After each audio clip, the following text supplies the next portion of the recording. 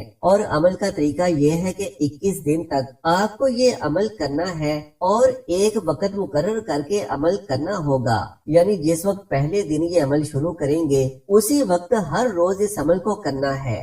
باوضو حالت میں اور جائے نماز پر بیٹھ کر یہ عمل کرنا ہے، اور اس عمل کے دوران کسی قسم کی کوئی رکاوٹ یا خلل نہیں ہونا چاہیے۔ پرسکون طریقے سے باوضو جائے نماز پر بیٹھ کر سب سے پہلے 11 مرتبہ درود پاک پڑھیں، جو بھی آپ کو اچھی طرح سے آتا ہو۔ اس کے بعد 11 مرتبہ سورہ فتح کی تلاوت کریں اور پھر سے 11 مرتبہ وہی درود شریف پڑھیں۔ یہ عمل تو 21 دن کا ہے، لیکن 21 دن سے پہلے انشاءاللہ تبارک و تعالی آپ کا دشمن آپ کا پیچھا چھوڑ دے گا، یا تو وہ کہیں دور چلا جائے گا یا پھر وہ اتنا کمزور ہو جائے گا کہ آپ کی دشمنی کے قابل نہ رہے گا اور آپ کا پیچھا ہمیشہ کے لیے چھوڑ دے گا۔ پیارے دوستو، کاروبار کی ترقی اور برکت کے لیے اگر آپ گھر میں اس طرح سے قرآن خوانی کرائیں کہ کچھ لوگ مل کر یعنی اکٹھے باوضو حالت میں بیٹھ کر سورہ فتح کو 101 مرتبہ پڑھیں اور پھر کاروبار کی خیر و برکت کے لیے دعا کرنے کے بعد کوئی میٹھی یا نمکین چیز بچوں میں تقسیم کر دیں تو انشاءاللہ اس عمل کی برکت سے کاروبار میں خوب ترقی اور عروج حاصل ہوگا۔ اگر کوئی تاجر یا دکاندار ہر ہفتے یہ عمل کر سکے تو نہایت ہی بہتر عمل ہے، اور وہ اپنی آنکھوں سے اپنے کاروبار میں دن دگنی رات چگنی ترقی دیکھے گا۔ پیارے دوستو، بیماریوں کے لیے بھی آپ سورہ فتح کا عمل کر سکتے ہیں، اور اس مقصد کے لیے آپ باوضو حالت میں جائے نماز پر بیٹھ کر 1 گلاس پانی اپنے پاس رکھ لیں، پھر 3 مرتبہ درود شریف اور اس کے بعد صرف 1 مرتبہ سورہ فتح پڑھ کر پھر سے 3 بار درود شریف پڑھیں، پھر پانی پر دم کر کے 3 بار سورہ فاتحہ شریف یعنی الحمد شریف پڑھیں اور پھر سے پانی پر دم کر لیں، اور اس کے بعد جو بھی آپ کے گھر میں بیمار ہو اسے 3 سانسوں میں وہ پانی پلا دیں، اور اگر آپ خود اپنے لیے یہ عمل کر رہے ہیں تو خود وہ پانی 3 سانسوں میں پی لیں، تو انشاءاللہ سورہ فاتحہ اور سورہ فتح کی برکت سے ہر طرح کی بیماری سے شفا حاصل ہو جائے گی۔ یاد رہے کہ یہ عمل جاری رکھیں جب تک مکمل صحت یابی حاصل نہ ہو جائے۔ ناظرین کرام، سورہ فتح ایک جادو اثر اور بہترین سورہ مبارکہ ہے، اس کے بتائے گئے عملیات مجرب اور بے ضرر ہیں۔ ناظرین محترم، سورہ فتح کی برکات بے شمار ہے۔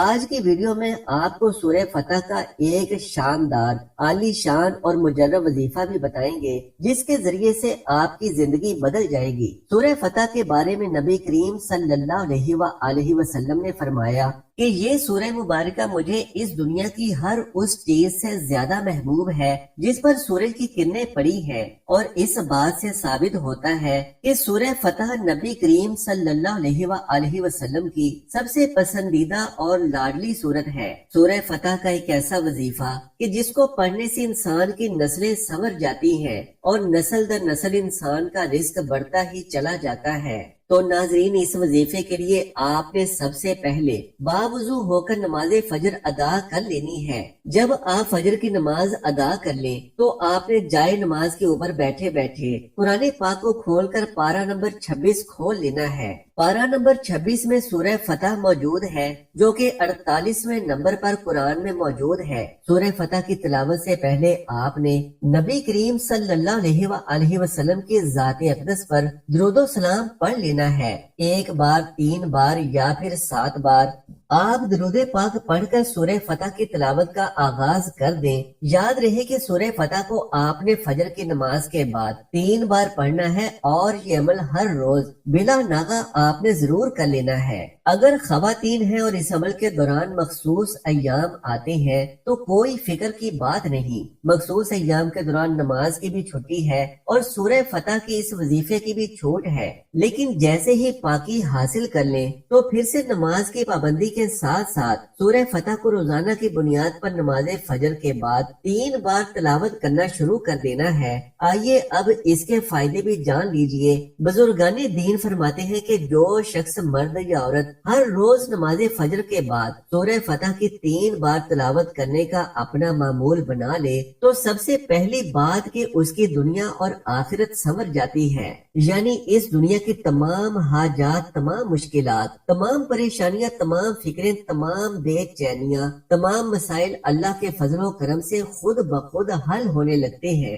مثال کے طور پر اگر کوئی طالب علم ہے اور یہ عمل شروع کر لیتا ہے تو اس کی پڑھائی میں اللہ پاک کی غیبی مدد و نصرت شامل حال ہو جاتی ہے اور اس کے ہر امتحان میں اسے فتح اور کامیابی نصیب ہوتی ہے۔ اگر شادی کی عمر ہے تو اس سورہ مبارکہ کے وظیفے کی برکت سے شادی کے لیے اللہ پاک بہترین وسائل مہیا فرما دیں گے اور بہترین جیون ساتھی اسے اللہ کے فضل سے اور اللہ کی مدد و نصرت سے حاصل ہو جائے گا۔ اگر کاروبار کی عمر ہے تو اللہ کی مدد و نصرت اس کے کاروباری معاملات میں شامل حال ہو جائے گی اور اسے ہر کاروبار میں، ہر سودے اور لین دین میں فتح اور کامیابی ملا کرے گی انشاءاللہ۔ اگر شادی شدہ مرد و خواتین پڑھیں تو نیک اور صالح اولاد میسر ہوگی، اگر صاحب اولاد پڑھیں تو ان کی اولاد نیک اور فرمانبردار ہو جائے گی۔ خواتین پڑھیں تو ان کے گھروں میں ان کے ہر عمل میں اللہ کی مدد و نصرت شامل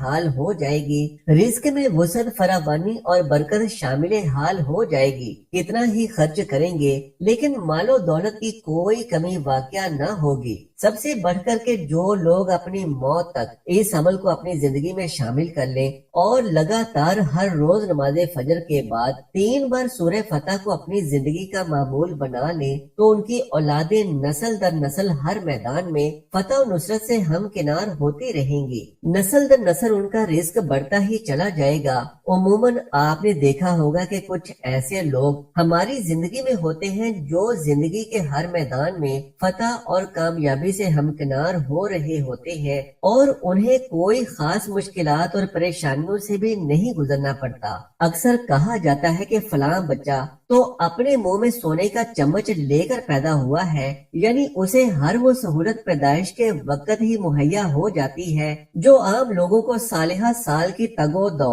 اور محنت کے بعد حاصل ہوتی ہے۔ تو جان لیجیے کہ ایسا کوئی بھی شخص جو پیدائشی نعمتوں اور آسائشوں سے مالا مال ہو تو یقیناً اس کے آباء و اجداد میں کسی نے ایسا ہی کوئی خاص عمل کیا ہوگا کہ جس کے سبب اس کی آنے والی نسلیں سنورتی ہی چلی جا رہی ہے۔ تو یہ ایسا ہی عمل اور ایسا ہی وظیفہ ہے، اور اگر آپ بھی یہ چاہتے ہیں کہ آپ کی نسلیں نسل در نسل شاد و آباد اور کامیاب و کامران ہوں تو آج ہی سے یہ عمل اپنی زندگیوں میں شامل کر لیں۔ انشاءاللہ اللہ کی مدد و نصرت اور فتح و کامیابی آپ کا اور آپ کی آنے والی نسلوں کا مقدر بن جائے گی۔ ناظرین محترم، کسی بھی عمل اور وظیفے کا بھرپور فائدہ حاصل کرنے کے لیے اس پر مداومت ضروری ہے، یعنی اسے لگاتار اور بلا ناغہ اپنی زندگی میں شامل کر لینا چاہیے، جیسا کہ سیدہ عائشہ الصدیقہ رضی اللہ تعالی عنہا سے صحابہ کرام نے نبی کریم صلی اللہ علیہ وآلہ وسلم کے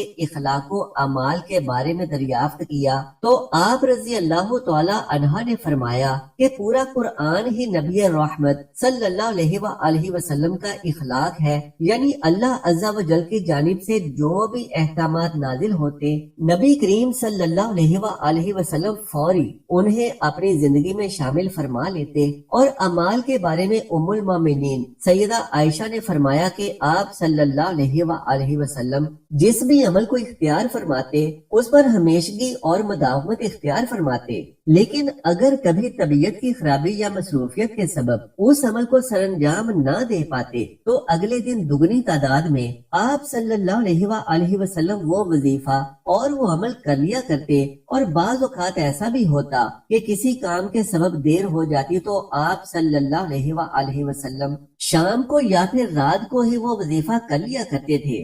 ناظرین کرام، دین اسلام ہی سچا دین ہے، اور کلام الہی میں دنیا و آخرت کے تمام مسائل کا حل موجود ہے۔ ضرورت صرف اس امر کی ہے کہ ہم کلام الہی کو اپنی زندگیوں میں شامل کر لیں۔ اللہ تبارک و تعالیٰ سے دعا ہے کہ نیکی کی بات کو سننے، سمجھنے اور اس پر عمل کرنے کی طاقت و توفیق مرحمت فرمائے۔ میرا سنانا اور آپ کا سننا قبول و منظور فرمائے، آمین یا رب العالمین۔ محترم ناظرین، میری آج کی اس معلوماتی ویڈیو کو لائک اور شیئر کر دیجئے، اور میرے اسلامی و اصلاحی چینل کو سبسکرائب کر لیجئے۔ جزاک اللہ خیرن کثیرا۔ اللہ ہم سب کا حامی و ناصر ہو۔